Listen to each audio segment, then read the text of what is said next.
Assalamualaikum warahmatullahi wabarakatuh. Alhamdulillah wassalatu wassalamu ala rasulillah wa ba'du.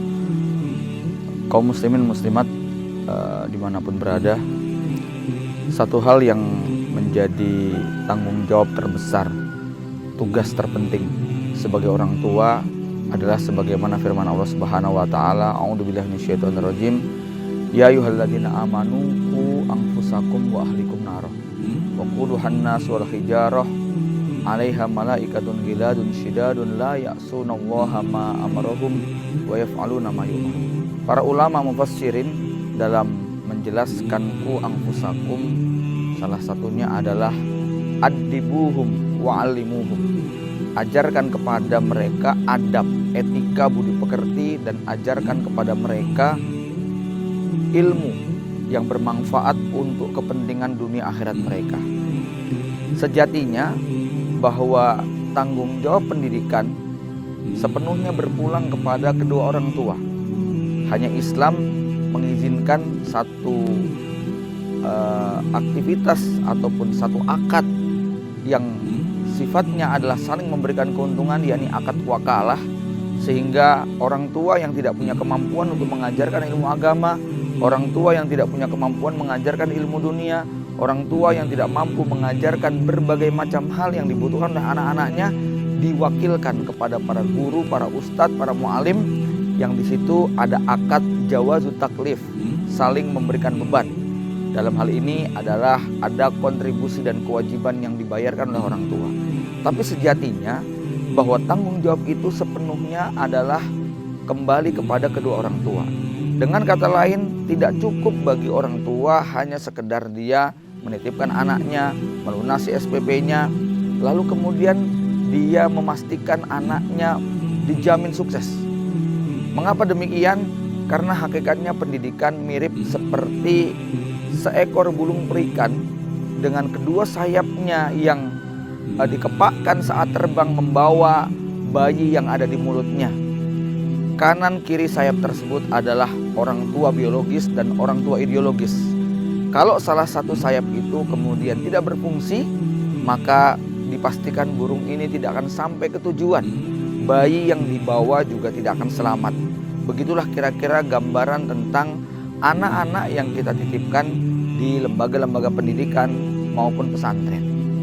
Bapak Ibu sekalian, anak-anak kita hari ini sebagian sudah mulai beraktivitas dalam pendidikan di pondok pesantren khususnya. Maka di tengah suasana pandemik yang semacam ini, salah satu yang menjadi agenda penting ataupun kewajiban yang utama setelah kita menunaikan kewajiban-kewajiban yang sifatnya material adalah orang tua harus menyertakan hatinya, jiwanya, perasaannya untuk ikut terlibat. Mungkin tidak secara fisik dia tampakkan, karena barangkali interaksi dibatasi, komunikasi juga masih dibatasi, apalagi berkunjung, menjenguk, bertemu tatap muka, itu juga pada sebagian besar pesantren benar-benar dibatasi. Maka salah satu cara ataupun satu hal yang membuat kita bisa tetap merasa tentram, bisa merasa nyaman melepas anak-anak kita di lembaga-lembaga pendidikan di pesantren tersebut adalah ikut sertakan doa kita, ikut sertakan harapan-harapan kita kepada Allah Subhanahu wa taala tentang anak-anak kita yang kita titipkan tadi. Doa-doa yang kita sertakan, baik itu sebelum tidur maupun di tengah malam ataupun di sepertiga malam saat menjelang sahur, ini adalah satu cara yang paling efektif dan benar-benar membuat dampaknya cukup serius kepada anak-anak kita. Ya, dalam hal ini sebagai orang tua, kewajiban kita untuk menyertakan doa-doa kita buat kebaikan mereka adalah sebuah keniscayaan.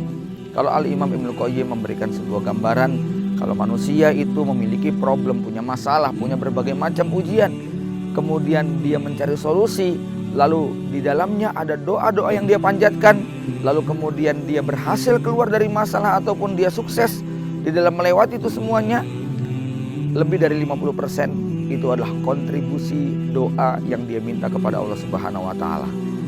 Di luar daripada kita mendoakan, ya tentunya orang tua berupaya untuk konsisten. Dalam hal ini adalah dia berupaya sebagaimana doa yang dia minta oleh anak-anaknya, maka dia pun juga juga berdoa kepada Allah untuk kebaikan dirinya.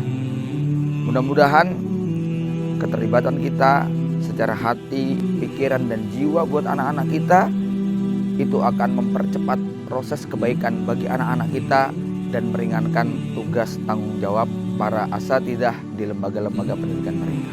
Assalamualaikum warahmatullahi wabarakatuh.